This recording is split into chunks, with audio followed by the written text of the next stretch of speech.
Hello friends, welcome to Jhansi kitchen ideas.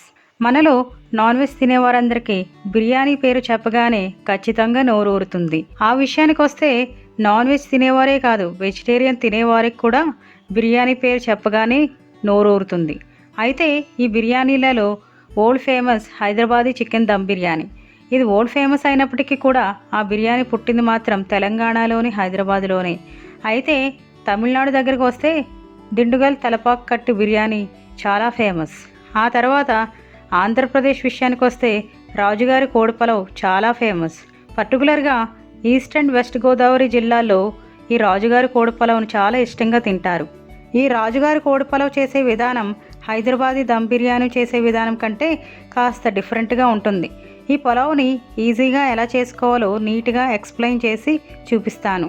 ముందుగా దీనికి కావాల్సిన మెయిన్ ఇంగ్రీడియంట్స్: పుదీనా, కొత్తిమీర, పచ్చిమిర్చి, కట్ చేసుకున్న ఆనియన్ పీసెస్, బిర్యానీ మసాలా సామాగ్రి, పసుపు ఉప్పుతో క్లీన్ చేసుకున్నటువంటి చికెన్ పీసెస్, ఒక మట్టి పాత్ర. జనరల్గా రాజుగారి కోడి పలావ్ మట్టి పాత్రలోనే వండితేనే చాలా టేస్టీగా ఉంటుంది.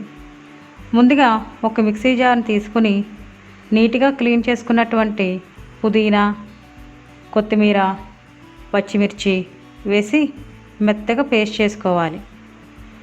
ఈ పలావ్కి మిర్చి పొడి కన్నా పచ్చిమిర్చి ఎక్కువగా యూస్ చేస్తారు. దాన్ని బట్టి మీరు పచ్చిమిర్చిని వేసుకోండి. మనం చేసుకున్న కొత్తిమీర పుదీనా పేస్ట్ని, అలాగే అల్లం వెల్లుల్లి పేస్ట్ని, సాల్ట్ని వేసి చికెన్ పీసెస్కి అంతా పట్టేలా బాగా కలుపుకోవాలి. ఈ రాజుగారి కోడి పలావ్కి chicken pieces normal curry cut పీసెస్లా ఉంటే సరిపోతుంది. ఇలా అంతా కలిసేలా మిక్స్ చేసుకోవాలి. మట్టి కుండలో ఆయిల్ వేసుకున్న తర్వాత పలావ్ మసాలా సామాగ్రి వేసుకుని ఫ్రై చేసుకోవాలి. ఈ మట్టి పాత్రలో కుక్ చేసేటప్పుడు స్టవ్ కొంచెం లో టు మీడియం ఫ్లేమ్లోనే ఉండాలి. అప్పుడే చక్కగా కుక్ అవుతుంది. ఆ తర్వాత ఆనియన్ స్లైసెస్ని యాడ్ చేసుకుని ఫ్రై చేసుకోవాలి. ఈ రాజుగారి కోడి పలావ్కి కొంచెం ఆనియన్స్ ఎక్కువగానే వేసుకుని ఫ్రై చేసుకోవాలి. ఇలా ఆనియన్స్ అన్నీ ఫ్రై అయిన తర్వాత కొద్దిగా జీడిపప్పును వేసి ఫ్రై చేసుకోవాలి. ముందుగా పుదీనా, కొత్తిమీర, పచ్చిమిర్చి పేస్ట్ కలిపినటువంటి చికెన్ పీసెస్ని వేసుకుని మసాలా సామాగ్రి అంతా కలిసేలా మిక్స్ చేసుకోవాలి. చూడడానికి మంచి గ్రీనిష్ కలర్లో గ్రీన్ చికెన్ కర్రీలా ఉంది కదా, అప్పుడప్పుడు ఇలా కర్రీలా కూడా ట్రై చేయొచ్చు. సో లిడ్ క్లోజ్ చేసుకొని 5 నిమిషాలు మగ్గనివ్వాలి. ఇందులో కొంచెం పెరుగు వేసుకోవాలి. 2 టేబుల్ స్పూన్లు వేసుకుంటే సరిపోతుంది. చిక్కగా ఉన్న పెరుగు వేసుకుంటే బాగుంటుంది. ఇలా అంతా కలిసేలా మిక్స్ చేసుకోవాలి. లిడ్ క్లోజ్ చేసుకొని 5 మినిట్స్ ఉంచితే సరిపోతుంది. చికెన్ నుండి అలాగే పెరుగు నుండి నీరు వస్తుంది కదా, ఆ వాటర్లో చికెన్ చక్కగా ఉడుకుతుంది.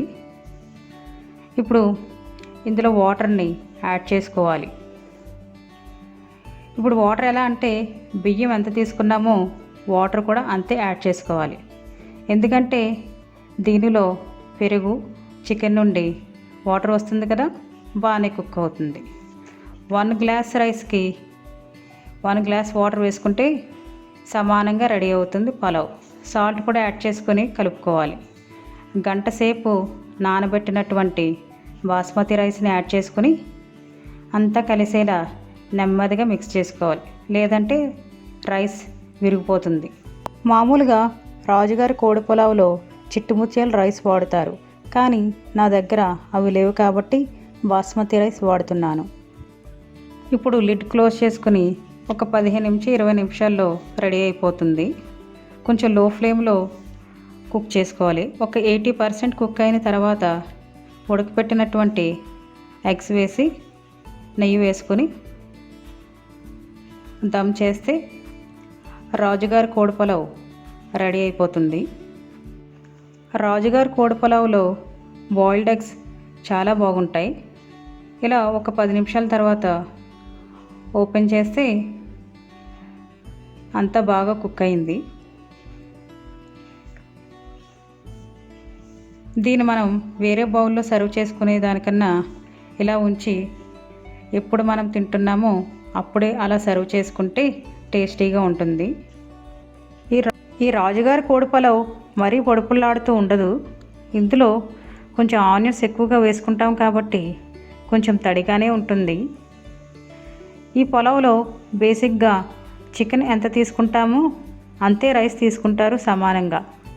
అంతేకాకుండా ఈ పులావ్ని చిట్టుముత్యాల రైస్తో ఎక్కువగా వండుకుంటారు. ఈ రోజు నుండి రాజుగారి పులావ్ ఎలా చేసుకోవాలో తెలిసిపోయింది కదా. సో ఈజీగా, సింపుల్గా, హ్యాపీగా ఉండేయండి. ఈ వీడియో నచ్చిందని అనుకుంటున్నాను. ఇలాంటి వీడియోలు మరిన్ని చూడాలి అని అనుకుంటే మా ఛానల్కి సబ్స్క్రైబ్ చేయండి. ఎందుకంటే ఇలాంటి ఇంట్రెస్టింగ్ అండ్ ట్రెడిషనల్ రెసిపీస్తో రోజు మీ ముందుకు వస్తుంటాను. Thank you.